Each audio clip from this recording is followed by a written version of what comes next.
tukulikayo mu bulango bwaffe obw'abakama baffe tukyagenda maaso ne programu yaffe eno ey'omudaala nga tuli eno eGomba East katugende mu maaso tulaba ate bagamba ki. Assalamu alaikum rahmatullahi wa barakatuh. Wa alaikum salam wa rahmatullahi wa barakatuh. Nzayimiridde wano nze namwandi wa Kasimuyiga kacyanga bamutta emyaka gigenda kweraana naye neebaza nnyo Honorable Sengo nze nandisabye oba ate Gomba eddewo efugwe ebeere ne MPOM lumu yansanga mu taxi nampa ennusu 13,000 nali kyenje ntuuka awaka ono ne bamugoba azze wano ng'obujulizi ensonga etulese wano ya ttaka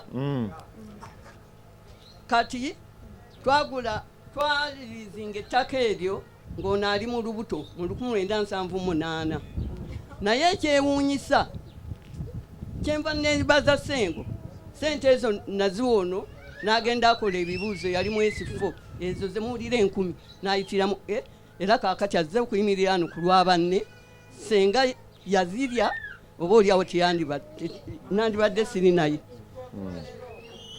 ekyo nkyemwebaza kaakati omwana amugamba abeere mukakkamu omwana aliwo ng'omujulizi yali mu lubuto naye abazze oluvannyuma mu 2010 be bannannyini ttaka batugobyewo bugobi oyo RDC yakikola n'atuukawo n'alaba nga ku mulyango wennyini bakabaddewo omuddo gw'ente gwonna bagusaaye bagwokezza kati bo be bannannyini n'abasitopinga naye ekyewuunyisa waayita ennaku ntono balina okuba era bajja ne wana abasirikale wano bagende eri baddeyo ate era bakole.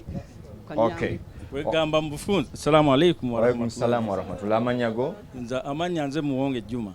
Okay. Nga tuli batuuze Esserinnya tulinayo farm taata waffe yafuna liizi yayo mu 1978 ne bamu yafuna offer na farm eyo n'agisurveyinga n'agifensinga off n'atandika okulundirako. Unfortunately mu 1981 nafa. Yeah, he was shot nafa. Murutaro. He was going to work. Okay. Then I think he landed in 2 robbers. Kati nafa naye ekyomukisa ne tusigala nga tukozesa ettaka eryo ffe twali bato by then mukadde n'abakozi abaaliko naffe twakula ne tusigala nga tukozesa ettaka eryo okuva 78 tulundirako kuba tulinako ente nga 7 between there naye tugikozesa ebbanga eryo nga tewali alenga claim nti waliwo nyiryo tuwange farm eri approximately 150 acres naye mu 2016 omwami omu bamuyita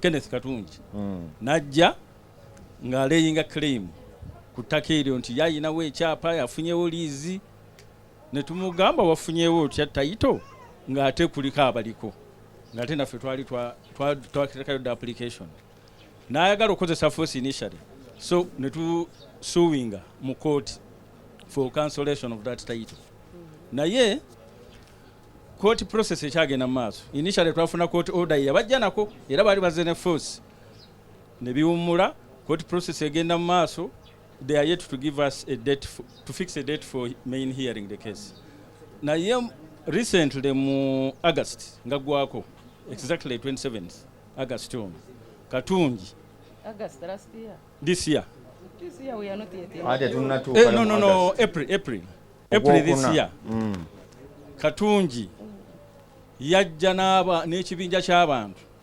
unfortunately nga kuliko n'abapoliisi babiri bava Kanoni era beekanoni wano ebeekanoni najja nabo chairman ankubira essimu n'angamba owaayo ku ttaka lyammwe waliwo mwami Katungi azze n'abapoliisi wano naye agamba bazze kusetolingako ne mugaate ekisoboka ekyo kikyamu ensonga zikyali mu kooti nampano wa poliisi negezaako munnyonnyola wa poliisi nagamba akakati naawe ojja kujja weesootinge kuba bano bazze ne because waliwo interim application mu musango guno for a temporary injunction omulamuzi n'agideclininga kati bo ne bagikozesanga pretext nti court order mbu nabo yabawadde authority okujja ku ttaka okubeerako.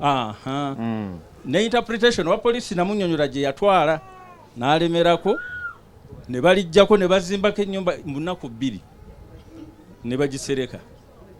Mukadde ono yali azze yaliyo mu kyalo najja because that was a Saturday najja ku Sunday 28th kuba bajja 27th April najja e Kanoni nga zene chairman w'ekitundu bamuyita Mwami Mugumya ne basisinkana DPC Mr. Musonyi oba ndoza asobola okuba obujulizi waba waali n'amunnyonnyola tulumbiddwa abasajja bazze ne force bayingidde ku ttaka lyaffe twetaaga ku intervention yo oba tutaaseeko.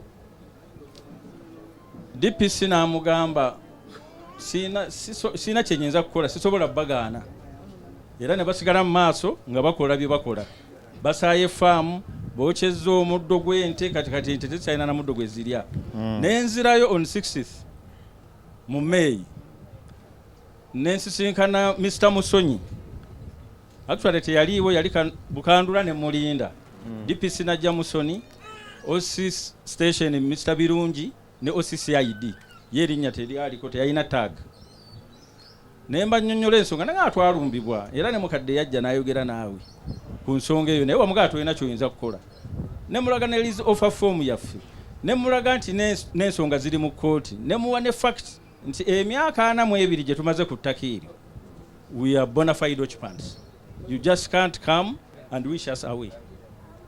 DPC ne OCCID ne Mr. Birungi OC station bangamba tetulina kye tuyinza kukolawo bya mwaka guwedde this year April 20th.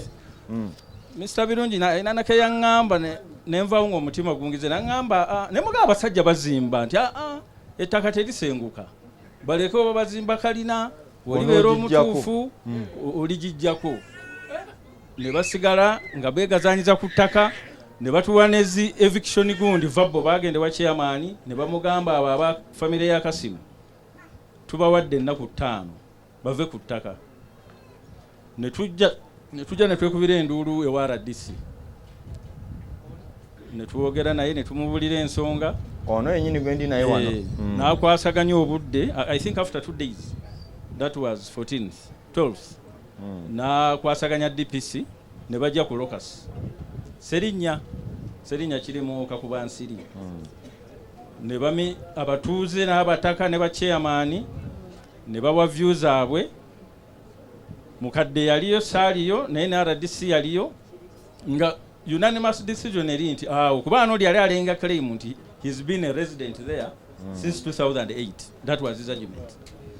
Abataka ne bagamba oyo tetumumanyi tabangako mulirwana waffe family ya Kasimu bibi tumanyi ku ttaka era bwe balikozesa ko olwa RDC n'alekawo order ti abasajja babali basizinga activities balekerawo okukolerawo bye bakola. Yes naye nayogera naye mbandi awo after 2 days Monday abakozi bange ne bankubira ne baŋŋamba abasajja bazeemu okukola bagamba RDC yabakkiriza ne mukubira nenjogera naye naŋŋamba okay bawadde beegayiridde bakatungi nti abasajja baabwe bajjo babapatana okukola tebayinza basasula nga tebamaze mulimu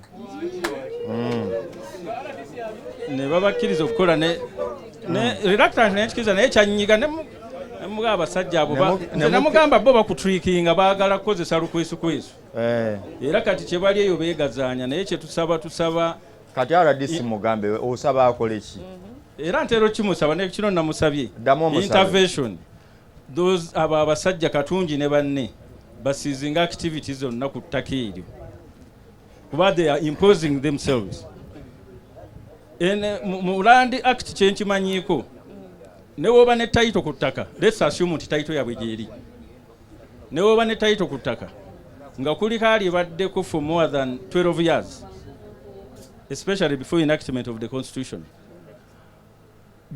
tojja buzi n'omugjawo it has to be through a due process either court order eya vacant vacation oba otegeeragana naye n'ogula interest ze bw'abakkiriza. Alternatively bw'aba takkiriza asigaza ettaka ng'alikozesa gwe n'osigaze pepa yo ekyapa. Ne apiiru yaffe ekyapa ne kikukolera ki? Tusaba intervention. Abasajja they are acting as if they own the land now. Okay. Ajja kuba kuddamu. Okay, tugenda maaso ne program yaffe ey'omudaala. Tugenda kumulamuko katono ate tukomewo tovaawo tukyagenda maaso ne program yaffe ey'omudaala.